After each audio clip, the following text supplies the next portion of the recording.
جمعے کے دن والدین کی قبر پر جانا، کیا جمعہ کے دن والدین میں سے کسی کی قبر کی زیارت کی کوئی خاص فضیلت ہے؟ ارسلان صاحب راولپنڈی سے۔ نہیں جناب، لوگ آج کل جمعے کے دن یا عید کے دن قبرستان جا رہے ہوتے ہیں، اس کی کوئی حیثیت نہیں ہے۔ کسی بھی دن جب چاہیں آپ قبرستان چلے جائیں، اپنے والدین یا بزرگوں کی قبر پہ بھی جا سکتے ہیں، ان کے لیے دعا کریں وہاں جا کے، اور قبرستان جانا چاہیے۔ حدیث میں آتا ہے زورھا فإنھا تذکر الآخرہ، قبرستان کی زیارت کیا کرو، اس سے آخرت کی یاد تازہ ہوتی ہے۔ لیکن اس کے لیے دن متعین نہیں ہے۔ جمعے کو اس نیت سے جانا کہ اس دن ثواب زیادہ ملے گا تو یہ پھر بدعت ہے۔ والد کی وفات کے بعد روزانہ قبرستان جانا۔ میرے والد کو کے انتقال کو 8 مہینے ہو گئے ہیں، میں روزانہ قبرستان جاتا ہوں، وہاں جا کر سورہ یاسین وغیرہ پڑھتا ہوں، تو کیا روزانہ وہاں جانا بدعت ہے؟ بہت سے لوگ اس سے روکتے بھی ہیں۔ یونس صاحب انڈیا سے۔ دیکھیں، سورہ یاسین پڑھنے کے لیے جانا تو بدعت ہے۔ سورہ یاسین تو کہیں سے بھی پڑھی جا سکتی ہے، یہاں بھی پڑھی جا سکتی ہے، وہاں بھی پڑھی جا سکتی ہے۔ آپ اگر صرف زیارت کے لیے جاتے ہیں تو 2 زیارتیں ہو سکتی ہیں۔ ایک تو قبرستان کی زیارت کے لیے جانا، وہ تو نبی صلی اللہ علیہ وسلم نے حکم دیا، فرمایا زورھا فإنھا تذکر الآخرہ، قبرستان کی زیارت کیا کرو، اس سے آخرت کی یاد تازہ ہوتی ہے۔ تو جتنی زیادہ زیارت کریں آپ، روزانہ جائیں، روزانہ آخرت قبر کو یاد کرنے کے لیے تو روز جانا بھی فضیلت ہے۔ اس میں کوئی ممانعت کی کوئی دلیل نہیں، کیونکہ جب نبی نے حکم دے دیا تو ہر آدمی اپنی استطاعت کے بقدر جا سکتا ہے۔ دوسرا مسئلہ ہے اسپیشل والد کی قبر کے لیے جانا، تو اس کا بھی حدیث سے ہمیں ثبوت ملتا ہے۔ نبی صلی اللہ علیہ وسلم نے اللہ سے اجازت مانگی کہ اپنی والدہ کی قبر کی آپ کو اجازت دی جائے ان کی زیارت کی، تو اللہ نے اجازت دے دی۔ تو والدہ سے محبت تھی، اسی وجہ سے رسول اللہ صلی اللہ علیہ وسلم اپنی والدہ کی قبر کی زیارت کے لیے گئے۔ تو انسان کو جس سے محبت ہوتی ہے، ظاہر ہے اس کی ہر چیز سے محبت ہوتی ہے۔ تو والد سے اگر آپ کو محبت ہے تو ان کی قبر کی زیارت کا دل چاہتا ہے انسان کا، میں جا کے اپنے والد کی قبر کی زیارت کروں۔ لیکن اسپیشل دعا مانگنا کے لیے جانا یا تلاوت کے لیے جانا، اس میں جانے کی ضرورت نہیں ہے۔ وہ دعا ہر جگہ سے قبول ہوتی ہے، ایصال ثواب ہر جگہ سے ہوتا ہے۔ تو اس نیت سے آپ نہ جائیں۔ ہاں، جانے کے بعد آپ وہاں دعا کریں یا کچھ تلاوت کر لیں تو وہ جائز ہے۔ ایک ہے گئے اور آپ کو خیال آیا کہ خاموش بیٹھنے سے بہتر ہے کہ میں اپنے والد کے لیے دعا کروں، تو یہ بہت اچھی بات ہے۔ لیکن یہ سمجھنا کہ وہیں جا کے تلاوت کروں گا تو زیادہ فائدہ ہوگا، وہیں جا کے دعا مانگوں گا تو ٹھیک ہے، وہاں جا کے دعا مانگنے میں ذرا استحضار زیادہ ہوتا ہے، اس لحاظ سے تو بہرحال فائدے کی چیز ہے۔ لیکن ایسی چیزیں آہستہ آہستہ بدعت بن جاتی ہیں، تو اس لیے آپ روزانہ والد صاحب کی قبر کی زیارت کریں تو کوئی گناہ نہیں ہے، لیکن اس زیارت کی بیس والد صاحب سے محبت ہونی چاہیے۔ پھر وہاں جا کے فضول بیٹھنے کے بجائے آپ سورہ یاسین پڑھ لیں یا دعا مانگ لیں والد صاحب کے لیے، تو یہ بھی ایک ثواب کا عمل ہے، اس کے بھی ناجائز ہونے کی کوئی دلیل نہیں ہے۔ لیکن یہ کانسیپٹ کہ یہاں سے ثواب پہنچاؤں گا تو کم پہنچے گا، وہاں جا کے یاسین پڑھوں گا تو زیادہ ثواب ملے گا، یہ تصور 100% غلط ہے۔ قبرستان میں ہاتھ اٹھا کر دعا کرنا، کیا قبرستان میں ہاتھ اٹھا کر دعا کر سکتے ہیں؟ کر سکتے ہیں، ناجائز ہونے کی کوئی دلیل نہیں ہے۔ البتہ جہاں یہ خطرہ ہو، شرک کا وہم ہو، جیسے کوئی مزار ہے یا ایسا قبرستان ہے جہاں لوگ مردوں سے دعائیں مانگتے ہیں، وہاں آپ بھی ہاتھ اٹھا کے دعا مانگو گے تو یہ وہم ہو سکتا ہے کہ آپ بھی قبر سے مانگ رہے ہو۔ تو ایسی وہم والی جگہوں پہ بہتر یہی ہے کہ ہاتھ اٹھا کے دعا نہ مانگی جائے، تاکہ شرک کا دروازہ نہ کھلے اور لوگ آپ کے بارے میں بدگمان نہ ہو۔ لیکن جہاں ایسا نہیں ہے، جیسے سعودی عرب میں تو اس کا تصور نہیں ہے کوئی قبر سے مانگ رہا ہو، تو وہاں اللہ کا فضل ہے کہ یہ قبر پرستی نہیں ہے وہاں، جیسے ہمارے انڈیا پاکستان میں جو بدعتیوں نے شروع کی ہوئی ہے۔ سعودی عرب میں تصور نہیں ہے۔ اب وہاں اگر کوئی ہاتھ اٹھا کے دعا مانگ رہا ہے تو کوئی وہم بھی نہیں کر سکتا کہ قبر سے مانگ رہا ہے۔ لیکن بہرحال ذرا سا بھی وہم کا اندیشہ ہو کہ قبر سے تو نہیں مانگ رہا، تو پھر ہاتھ اٹھا کے دعا نہیں مانگنی چاہیے۔ میرا معمول یہ ہے کہ میں جب قبر پہ دعا مانگتا ہوں تو ہاتھ جب اٹھاتا ہوں تو رخ قبلے کی طرف کر لیتا ہوں۔ اس میں یہ فائدہ ہوتا ہے کہ یہ وہم ہی ختم ہو جاتا ہے۔ تو آپ کا رخ قبر کی طرف ہو اور پھر قبلے کی طرف ہو، تو صاحب قبر کے لیے آپ دعا مانگ لیں تو یہ کوئی حرج نہیں ہے اس میں۔ جنازے کے سامنے قرآن پڑھنے کی حقیقت۔ جنازے کے سامنے جو لوگ قرآن پڑھتے ہیں یا سورہ یاسین پڑھتے ہیں، کیا یہ عمل حدیث سے ثابت ہے یا بدعت ہے؟ عبد الصمد صاحب نے انڈیا سے پوچھا ہے۔ جنازے کے سامنے اسپیشل جنازے کی وجہ سے قرآن پڑھنا یا سورہ یاسین پڑھنا، میرے علم میں ایسی کوئی حدیث نہیں ہے۔ تو اور جب تک جنازے کو نہلایا نہ گیا ہو تو اس کے سامنے تلاوت کرنے کو فقہاء نے غلط لکھا ہے، ناجائز لکھا ہے۔ تو جب تک جنازے کو نہلایا نہ جائے تو پھر نہلانے کے بعد آپ اس کے سامنے قرآن پڑھ سکتے ہیں، لیکن کوئی سنت عمل نہیں ہے۔ ہوتا یہ ہے کہ جب جنازے کو نہلا کے لایا جاتا ہے، گھر میں رکھا جاتا ہے، تو جب تک یعنی نماز جنازہ کے لیے لوگ جمع نہیں ہوتے، میت کو گھر میں رکھا جاتا ہے، تو اس دوران علماء یہ کہتے ہیں کہ اس کے پاس بیٹھ کے قرآن کی تلاوت کریں۔ وہ اس لیے کہتے ہیں کہ ورنہ اگر تلاوت نہیں کریں گے تو ادھر ادھر کی فضول باتیں کرنا شروع کر دیں گے، لوگ غیبتیں بھی شروع کر دیتے ہیں۔ اب جنازہ رکھا ہوا ہے تو بہتر ہے نا کہ اللہ کو یاد کیا جائے، اللہ کا ذکر کیا جائے، آخرت کی یاد کو تازہ کیا جائے۔ تو علماء اس لیے کہتے ہیں کہ وہاں بیٹھ کے قرآن پڑھ لو، یا سورہ اخلاص پڑھ لو، سورہ یاسین پڑھ لو، کوئی بھی سورت پڑھ لو، تاکہ آپ فضول چیزوں میں اپنا ٹائم برباد نہ کریں، اس وجہ سے کہا جاتا ہے۔ اور اس میں پھر جنازے کے میت کے اصالہ ثواب کی نیت بھی کی جا سکتی ہے، کیونکہ اس میں بہرحال فقہا کا اختلاف ہے کہ میت کے لیے قرآن پڑھنا جائز ہے یا نہیں ہے۔ اور صدقے کے بارے میں تو ہمیں حدیث ملتی ہے کہ آپ صلی اللہ علیہ وسلم سے صحابیہ نے پوچھا فاتصدق عنہا، میری ماں کا انتقال ہو گیا، میں صدقہ کروں؟ آپ نے فرمایا ہاں۔ تو جمہور علماء نے اس سے استدلال کیا کہ جب صدقہ بھی ایک نیکی ہے تو وہ نیکی پہنچائی جا سکتی ہے میت کو، تو اس میں ایک علامت بیان کی ہے کہ کوئی بھی نیک عمل پہنچایا جا سکتا ہے، تو قرآن کی تلاوت بھی نیک عمل ہے۔ بعض فقہا کہتے ہیں کہ نہیں، صدقہ تو جائز ہے کیونکہ حدیث میں صدقے کا ذکر ہے، تلاوت کا ذکر نہیں ہے، لہذا تلاوت جائز نہیں۔ تو اختلاف رائے ہے اس میں۔ بر صغیر میں چونکہ فقہ حنفی کو فالو کیا جاتا ہے، اور میری رائے میں فقہ حنفی کی دلیل بہت مضبوط ہے، کیونکہ احادیث میں آپ صلی اللہ علیہ وسلم نے ہمیشہ اصول یہ رہا ہے کہ جزئیے کے ضمن میں کلیات سکھائے جاتے ہیں۔ جیسے قرآن میں آتا ہے نا لا تقل لہما اف، ماں باپ کو اف مت کرو، تو یہ ایک مثال ہے، مطلب یہ کہ تکلیف نہ دو۔ تو اسی طرح جو حدیث میں آتا ہے صدقہ کر سکتے ہو میت کے لیے، تو ایک مثال ہے، مطلب یہ کہ کوئی بھی نیکی کی جا سکتی ہے۔ اور دوسری بات یہ کہ حنفیہ کا جو قول ہے نا، اس میں ذرا وسعت زیادہ ہے، اللہ کی رحمت کو آپ پھیلا دیتے ہیں کہ بھئی اگر میت کے لیے تلاوت بھی جائز ہونے کا ہم فتویٰ دیں گے تو اس سے اس بہانے لوگ تلاوت کریں گے، ثواب حاصل کریں گے، اور اللہ سے امید ہے کہ اللہ اس میت کو ثواب پہنچائے گا، تو اچھا ہے نا، اللہ کی رحمت سے اچھی امیدیں لگائیں۔ تو ویسے بھی شریعت کا مزاج ہے کہ جس چیز میں رحمت والا عنصر غالب ہو اس قول پہ آپ کو فتویٰ دینا چاہیے، یہ ہماری رائے ہے۔ اگر کوئی اس سے اختلاف کرتا ہے تو وہ اس کا اپنا مسئلہ ہے۔ تو اس لیے جنازے کے پاس قرآن پڑھنا الگ سے کوئی اس کی فضیلت ہمارے علم میں نہیں ہے حدیث میں، لیکن کہا اس لیے جاتا ہے کہ وہاں بیٹھ کے ادھر ادھر کی باتیں کرنے سے بہتر ہے کہ آپ قرآن پڑھ لیں۔ البتہ قرآن خوانی میت کے لیے یہ جائز نہیں ہے، کیونکہ قرآن خوانی کو کہتے ہیں کہ لوگوں کو قرآن پڑھنے کے لیے جمع کرنا۔ تو قرآن پڑھنے کے لیے جو جمع ہے نا، تو اجتماعی عمل کے لیے ثبوت ضروری ہے، یہ خوب ذہن میں رکھے۔ جیسے آپ اپنے طور پر 2 نفل کبھی بھی پڑھ لیں، جائز ہے، لیکن اگر آپ لاؤڈ سپیکر میں اعلان کرتے ہو یا کارڈ چھپواتے ہو یا منادی کراتے ہو آؤ میں اشراق کے 2 نوافل پڑھ رہا ہوں، تمام حضرات سے گزارش ہے کہ مسجد میں آ جائیں، اب یہ اجتماعی عمل بن گیا، یہ بدعت ہو جائے گا۔ تو اجتماع کے لیے آپ کو دلیل کی ضرورت ہے، اس لیے علماء کہتے ہیں کہ اجتماعی قرآن خوانی یہ بدعت عمل ہے، کیونکہ یہ ایصال ثواب کے لیے آپ ایک عبادت کر رہے ہیں، اور اجتماعی سطح پہ تو ہمیں نہیں ملتا کہ صحابہ کرام میں کہیں کسی نے کبھی اجتماع کیا ہو۔ حضرت ابو بکر کا انتقال ہوا، کہیں نہیں ملتا کہ حضرت عمر نے تمبو لگایا ہو اور سب لوگوں کو جمع کر کے ان کی قرآن خوانی کی ہو۔ حضرت عمر کی شہادت ہوئی تو کہیں نہیں ملتا کہ حضرت عثمان نے ان کے لیے قرآن خوانی کی ہو، یہ ثابت نہیں ہے، اور اس پر علماء کے فتاوی بھی موجود ہیں۔ البتہ برکت کے لیے قرآن خوانی ایک الگ چیز ہے، برکت کے لیے یعنی مکان دکان کی برکت میں جو قرآن خوانی ہے وہ عبادت نہیں ہے، وہ از قبیل رقیہ ہے، رقیہ دم، تو اس کے لیے ثبوت کی ضرورت نہیں ہے۔ لیکن بہرحال بعض علماء اس کو بھی بدعت اس لیے کہتے ہیں، بدعت تو نہیں یعنی بدعت کی تائید کا ذریعہ بنتی ہے۔ تو بعض علماء کہتے ہیں کہ اس زمانے میں برکت کے لیے بھی قرآن خوانی نہیں کرنی چاہیے، بلکہ برکت کے لیے گھر کے اپنے لوگ مل کے قرآن پڑھ لیں یا نماز پڑھ لیں یا دعا مانگ لیں۔ لیکن بہرحال اگر کوئی برکت کے لیے قرآن خوانی کرواتا بھی ہے تو اس کی بہرحال گنجائش موجود ہے، احتیاط اسی میں ہے کہ اس کو ترک کیا جائے، کیونکہ لوگ ایصال ثواب اور برکت والی قرآن خوانی میں فرق محسوس نہیں کرتے، تو وہ دونوں کو ایک ہی سمجھتے ہیں، اس سے پھر بدعت کی تائید ہوتی ہے۔ امریکہ میں مقیم عدنان فاروقی کی صحت کے لیے، فاروق صاحب کی صحت کے لیے دعا کریں، فالج اور دل کے عارضہ مبتلا ہیں، دل سے دعا اللہ تعالیٰ شفا عطا فرمائے۔ میں نے پہلے کچھ فحش چیزیں دیکھ لی تھیں، اب توبہ کو عرصہ گزر جانے کے باوجود ذہن میں رہ جاتی ہیں، بعض نے کہا غیر اختیاری میں پکڑ نہیں، لیکن مفتی صاحب کبھی لگتا ہے کہ اختیاری ہے، کبھی لگتا ہے غیر اختیاری ہے، کیسے پتہ چلے گا کہ اختیار ہے، اختیاری ہے کہ غیر اختیاری؟ بعض نے کہا توجہ نہ دو، لیکن توجہ دینے سے توبہ کی توفیق ملتی ہے، وہ بھی سلب ہو جائے گی، اگر توجہ نہ دوں تو گناہ ہی نہ سمجھوں گا۔ جب انسان کوئی گناہ کر کے توبہ بھی کر لیتا ہے نا، تو اس کا ایک نقصان یہ ہوتا ہے، اس کے خیالات ستاتے رہتے ہیں، یہ بھی گناہ کا دنیاوی نقصان ہے۔ تو جو ہونا تھا نقصان وہ تو ہو گیا، اب آپ کے دماغ میں اگر خیالات آ رہے ہیں تو اگر واقعی جان بوجھ کر نہیں لا رہے تو ہے یہ غیر اختیاری، انشاءاللہ اس پہ گناہ نہیں ملے گا۔ بس گناہ کریں نہیں، آپ دوبارہ گناہ نہ کریں، خیالات آتے ہیں گزر جاتے ہیں، تو گناہ کے سے بچنے کے جتنے اسباب ہیں سارے اختیار کریں۔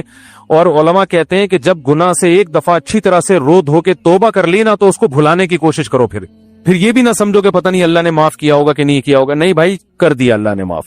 کیونکہ اگر یہ کنفیوژن ہوتی ہے نا کہ پتہ نہیں اللہ نے معاف کیا ہوگا کہ نہیں، تو پھر اللہ سے جو تعلق بندے کا بننا چاہیے وہ تعلق بنتا نہیں ہے، تو یہ نقصان ہوتا ہے. تو اس کو بھول جائے بس انسان، تذکرہ بھی نہ کرے. ایک انگریز مسلمان ہوا، ہمارے یہاں مدرسے میں آیا تھا، اتنی بڑی داڑھی ماشاءاللہ اس کی، برطانیہ کا تھا. تو ویسے ہی ہم شوق ہوتا ہے انسان کو، آپ کا ماضی کیسا تھا، کہ اس نے کہا میں سب بھلا چکا ہوں. حتیٰ کہ اپنا نام بھی نہیں بتایا اس نے کہ میں جب کرسچن تھا میرا نام کیا تھا. اس نے کہا میرا یہ نام ہے، ماضی میں نام کیا تھا. اس پہ بھی مجھے بڑا اچھا اسٹائل لگا اس کا. نام بتانے کے لیے ایگری نہیں ہوا کہ جب میں نے زندگی چینج کر لی تو چینج کا مطلب ہے کہ پچھلا سب میری ڈکشنری سے نکل گیا. میں نے کہا یار اس کو بولتے ہیں خاندانی توبہ. گورے ویسے ایک بات ہے یار، جو کام کرتے ہیں خاندانی ہے، چاہے وہ غلط کریں چاہے صحیح کریں. جاپانیوں میں بھی یہ بات ہے، یہ ان کی ایکوالٹی ہے جو ماننی پڑے گی. جو کام کرتے کیسے ہیں؟ خاندانی. تو آپ نکاح میں، جو میں آپ کا نکاح پڑھاؤں اور آپ مجھے گفٹ دینا چاہتے ہیں، ایک ابھینندن، تولیہ، ایک دودھ پتی. میرا بھی دل چاہتا ہے میں ابھینندن کا کو عزت دوں، اکرام کروں اس کا. اب وہی سیاست جو بھی تھوڑی دیر پہلے ہم نے سیاست کھیلی. میرا بھی دل چاہتا ہے کہ میرے گھر میں ابھینندن آئے، میں ان کو چائے پلاؤں، ویڈیو بناؤں، عزت کے ساتھ مودی کے حوالے کروں. یہ جناب یہ آئے تھے اوپر سے، گئے بائی روڈ ہیں. یہ بائی ایئر آئے تھے، گئے کیا ہے؟ By road.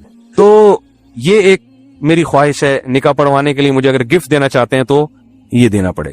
دوسرا، ایک بمبار طیارہ. ہمارے دن تو 7 بمبار طیارے گئے. ایک بمبار طیارہ وہی والے پائلٹ کے ساتھ جنہوں نے ابھینندن کو آسمان سے نیچے اتارا. وہ پائلٹ بھی چاہیے مجھے، یا اسی جیسا کوئی پائلٹ ہو. تو یہ اگر آپ کر سکتے ہیں تو میں آپ کا نکاح انشاءاللہ پڑھا دوں گا. سمجھ رہے ہو؟ ویسے بھی پڑھا دیں گے یار، کوئی مسئلہ نہیں. آ جاؤ. تو صبح شام یہاں نکاح پڑھا رہے ہوتے ہیں نا، آ جائیں آپ. مفتی صاحب اگر نکاح کرنے سے والدین بھائی اگر نکاح کرنے سے روکتے ہوں، بھائی کو والدین روکتے ہوں تو روکنا لازم نہیں ہے. بھائی کیسے روک سکتا ہے؟ شادی کر کے بتا دو.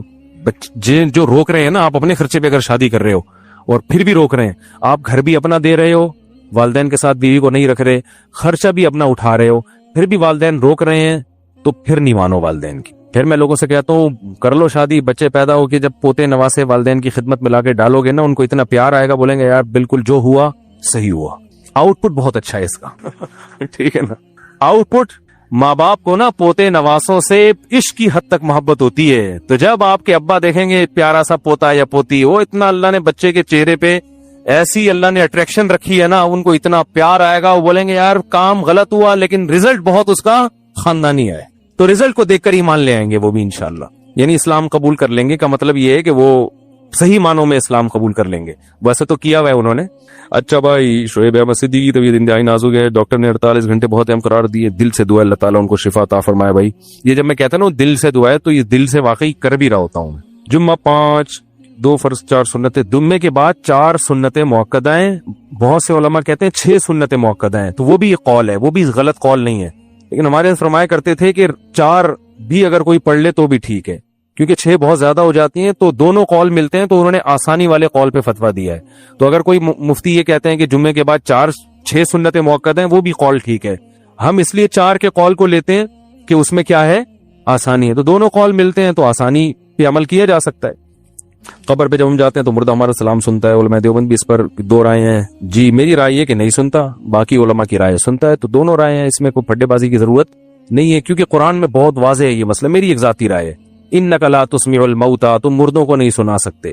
ٹھیک ہے، اس کی تعویل ہے کہ سنانا سے مراد ہے کہ آپ سنا نہیں سکتے لیکن وہ سن سکتے ہیں. یہ بہت بڑی تعویل ہے. تو ہم کہتے ہیں جب قرآن آ جائے نا سامنے، تو حنفیہ کا اصول ہے کہ قرآن کے مقابلے میں بخاری مسلم کی حدیث میں بھی وہ تعویل کرتے ہیں، نہیں ایز اٹ از نہیں لیتے اس کو. قرآن کی بہت ویلیو ہے، تو عقیدے میں تو اور زیادہ ویلیو ہے نا قرآن کی. لیکن پھر بھی یہ مسئلہ اختلافی ہے. بعض علماء اس کے قائل ہے کہ جب قبرستان میں مردے کے قریب کھڑے ہو کر آپ سلام کرتے ہیں تو اللہ اسے اپنی قدرت سے سنا دیتے ہیں. یہ بھی ایک قول ہے جو ان کی رائے ہے، اس پہ آپ اعتراض نہیں کر سکتے. ہماری رائے یہ ہے کہ نہیں سنتے، کیونکہ وہ بہت ساری قرآنی آیتیں اور احادیث جتنی بھی ہیں وہ یا تو کسی خاص واقعے سے متعلق ہیں، یا یہ وہ قابل تعویل ہیں، وہ اپنے ظاہر پر نہیں ہے. اور بعض علماء نے قرآن کی آیتوں کی تعویل کی، حدیث کو اپنی اصل پہ رکھا، تو وہ بھی ٹھیک ہے. ہم جو میت کے لیے صرف نبی صلی اللہ علیہ وسلم کی قبر پہ جب کھڑے ہو کر سلام پڑھا جائے نا تو آپ برف سے نفیس سنتے ہیں. یہ مسئلہ تقریباً اجماعی ہے. یہ مسئلہ تقریباً اجماعی ہے کہ آپ صلی اللہ علیہ وسلم اس سے مستثنا، کیونکہ اس بارے میں صحیح حدیث موجود ہے. اور اسی سے پتہ چلتا ہے کہ یہ نبی کی خصوصیت ہے. تو بہرحال یہ پھر بڑے پھڈے شروع ہو جاتے ہیں اس مسئلے میں. ہم جو میت کے لیے ثواب کرتے ہیں وہ ثواب میت کو روح ملتا ہے, یہ جسم کو جسم روح کو ملتا ہے بھائی وہ ثواب. میری 2 بیٹیاں اور اہلیہ کا انتقال ہو چکا ہے, اہلیہ کے ماں باپ کا انتقال ان کی زندگی میں ہو چکا ہے, میری بیٹیوں کو اہلیہ کا حصہ ملے گا کہ نہیں. 2 بیٹیاں اور اہلیہ کا انتقال ہو چکا ہے, اہلیہ کے ماں باپ کا انتقال ان کی زندگی میں ہو چکا تھا تو ان کا تو حصہ گیا. تو آپ کی اہلیہ کی وراثت میں آپ کو حصہ ملے گا اور آپ کی بیٹیوں کو ملے گا, کیونکہ بیٹا نہیں ہے تو پھر 2/3 بیٹیوں کو اور 1/4 شوہر کو, اور جو بچ گیا وہ آپ کی اہلیہ کے بھائیوں اور بہنوں میں جائے گا. اچھا میرے اگر بیٹا نہ ہو نا تو وراثت پھر جو بچتی ہے وہ بھائیوں میں جاتی ہے. بہت لمبا ہے یار. میرے بھائی معظم عثمان 12 بنکی یو پی انڈیا سے پوچھتے ہیں, ہمارے یہاں شادی بیاہ ہوتا ہے تو اس میں عام آدمی بھی جہیز لیتا ہے, وہ بارات لے جاتا ہے, اور علماء کرام بھی جہیز لیتے ہیں اور بارات لے جاتے ہیں. 2-3 دن لوگ 200-300 لوگ اور ہم لوگ جہیز بغیر. بھائی غلط کر رہے ہیں, اگر علماء کرتے ہیں تو بھی غلط ہے, سارے علماء نہیں کرتے. سورہ فاتحہ کے بعد سورہ شروع, بھی یہ لمبا سوال ہے نا اس لیے بھی ٹائم کم ہے, اس لیے نہیں پڑھ رہا, اگلے ہفتے دوبارہ دے دیں. سورہ فاتحہ کے بعد سورہ شروع کی اور درمیان میں سورت بھول جائیں تو کیا کریں, کوئی بات نہیں, اگلی سورت شروع کر دیں. دعائے قنوت یاد نہ ہو تو کوئی بھی دعا پڑھ لیں پھر, لیکن دعائے قنوت سیکھیں. ربنا آتنا فی الدنیا والی دعا پڑھ لیں, اللہم اغفر لی, کچھ بھی نہیں تو اتنی پڑھ لیں. وتر میں دعائے قنوت پڑھنا بھول جائیں تو سجدہ صف سے نماز ہو جائے گی. جی ہاں ہو جائے گی. بس یہ آخری سوال ہے یار, لڑکی کا نام احبیہ یا احدیہ رکھنا مناسب ہے یا نام تبدیل کر دیا جائے؟ آج کل لڑکیوں کے نام عجیب عجیب سے آ رہے ہیں. نکاح پڑھاؤ نا, دلہن کا نام ایسا ہوتا ہے جو لگتا ہے کوئی زمین کا نام نہیں ہے, یہ نہ کسی ڈکشنری میں ملتا ہے. لوگ نام میں یہ کہتے ہیں کہ بہت ہی یونک قسم کا نام ہونا چاہیے, بہت ہی یونک جو کسی کا نہ ہو, اس کو فوکس کر رہے ہیں لوگ. بھائی جو کسی کا بھی نام نہیں ہے اس کا مطلب وہ ڈکشنری میں ہے ہی نہیں. عجیب عجیب چیزیں, 2 مختلف لفظوں کو ملا کے لگایا ہوا ہوتا ہے نام, اور پتہ نہیں کیا کیا نام رکھے ہوئے ہوتے ہیں. تو نام رکھیں صحابہ, صحابیات, بڑے بزرگان دین, یا جو بڑی عورتیں گزری ہیں, یا یہ کہ کم از کم ایسا تو نام رکھیں جس کے کوئی میننگ تو ہو, پہلے معنی تو پتہ چلا لیں اس کے. انٹرنیٹ سے دیکھتے ہیں کہ اس نام کا یہ مطلب, انٹرنیٹ میں ایک سے ایک پھینکو پڑا ہوا ہے. کل ایک صاحب نے مجھے میسج بھیجا کہ چلغوزہ 5,000 روپے کلو, یہ پتہ نہیں 6,000 روپے کلو مل رہا ہے, مفتی صاحب چاہیے آپ کو؟ اب میں نے کہا 5,000 روپے کا 1 کلو آدمی چلغوزہ لے تو کچھ کے فضائل ہوں تو لے آدمی, ورنہ خالی چلغوزے پہ 5,000 روپے کیوں خرچ کرے؟ کاجو نہیں کھا لے آدمی, وہ مزے کا بھی ہوتا ہے. اور چلغوزے کو چھیلنے میں اتنی ٹینشن ہے, چھیلنا اس کو اچھا خاصا, اتنا وہ ناخنوں سے باریک کر کے پھر وہ آدھا ٹوٹ جاتا ہے آدھا نکلتا ہے. تو ٹھیک ہے, بڑی فضیلت کی چیز ہے. تو میں نے کہا ذرا گوگل پہ چلغوزہ ڈال کے سرچ کرتے ہیں. تو گوگل پہ ہم نے چلغوزے کے فائدے لکھے تو ایک بڑے کوئی پھینکو تھے, انہوں نے وہ دنیا میں جتنے فضائل مجھے لگا چلغوزے کے, اتنے دنیا میں کسی اور چیز کے فضائل نہیں ہے. آج کل بعض نیوٹریشنسٹ ہوتے ہیں نا, جو ایک خوراک پر انہوں نے کورس کیا ہوا, ہو سکتا ہے پروناؤنسیشن میں مجھ سے کوئی غلطی ہو رہی ہو, تو وہ بھی بہت, ان کا بھی بہت حساب کتاب ٹی وی میں چل رہا ہے, یوٹیوب چینلوں پہ, کہ وہ تھوڑی انگلش مار کے نا امریکہ یا لندن کا ایک چکر لگا کے آئے ہوئے ہوتے ہیں وہ. تو میں نے ایک چھوٹا موٹا کہیں لندن سے پیاز کے بارے میں کچھ معلومات لے لی, تو اب لوگ کہتے ہیں لندن سے پڑے ہوئے ہیں, امریکہ سے پڑے ہوئے ہیں. یہ چیز ٹیلی ویژن پہ یوٹیوب پہ بہت چل رہی ہے, باقاعدہ پراپر ڈاکٹر بھی نہیں ہوتے وہ, MBBS. تو چند چیزیں, دارچینی, لونگ, میں آپ کو چند چیزیں بتاتا ہوں جن سے یہ ان کے حساب کتاب چلتا ہے. دارچینی, لونگ, ادرک, لہسن اور کالی مرچ, 5 چیزیں ایسی ہیں, اور کوئی رہ تو نہیں گئی. دارچینی, ادرک, لہسن, لونگ اور کالی مرچ, شاید ایک آدھ چیز رہ گئی ہو. تو یہ 5 کامن چیزیں. ہلدی, آپ کو اگر یوٹیوب پہ یا فیس بک پہ یا ٹیلی ویژن پہ اپنا چورن بیچنا ہے تو آپ ان 5 چیزوں کے فضائل انٹرنیٹ سے یاد کر کے لوگوں کو قہوے پلانا شروع کر دو. آپ ادرک کے یہ فضائل, ادرک پہ پوری دنیا میں کانفرنس ہوتی ہے, ادرک یوں کرتا ہے, ایسا کولیسٹرول کاٹتا ہے, ایسا پھیپڑوں کو سیٹ کرتا ہے اور امیون سسٹم بڑھاتا ہے. اور لہسن آپ نے اگر کھا لیا تو بس آپ قیامت کا اعلان کر کے ہی دنیا سے جاؤ گے, اس سے پہلے اگر آپ مر گئے تو میری طرف سے گارنٹی ہے. یہ فضائل چل رہے ہوتے ہیں, جو ماہرین خوراک ہوتے ہیں نا غذاؤں کے, جنہوں نے ڈپلومے کیے ہوئے ہوتے ہیں, وہ ٹیلی ویژن پہ آ کے, یوٹیوب پہ آ کے لوگوں کو کورونا کے خلاف بھی, لونگ جس نے کھا لی نا, وہ نہیں ہوتی لونگ چھوٹے دانے, وہ کھا لی تو بس دنیا میں اس سے بڑا کام تو دنیا میں کسی نے کیا ہی نہیں ہے. اور نیچے لوگوں کے کمنٹس ہوتے ہیں 3 پیس سوٹ ٹائی. میں کسی شخصیت کے بارے میں نہیں کہہ رہا, اچھے بھی ہوتے ہیں, لیکن دکان ہمارے ہاں پھینکوؤں کی زیادہ چلتی ہے. جو آدمی اعتدال والی بات کرتا ہے نا, پبلک نہیں مانتی اس کو. مثال کے طور پر آپ نے اگر ادرک کے فضائل بیان کیے ٹی وی میں بیٹھ کے, اگر آپ اعتدال سے بیان کرو گے تو آپ کہو گے بھائی ادرک جو ہے نا کولیسٹرول کو ختم کرتا ہے, رپورٹ ہے یہ. بس بہت ساری چیزیں کرتی ہیں جن میں ادرک بھی کر لیتا ہے. تو اس میں اگر آپ دن میں 1 آدھ قہوہ بنا کے پی لیں تو امید ہے فائدہ ہوگا, بشرطے کہ دمبے کے چربے نہ پھوڑ رہے ہو آپ بیٹھ کے مفتی صاحب کا بیان سن کے, یعنی چربی اعتدال سے کھا رہے ہو.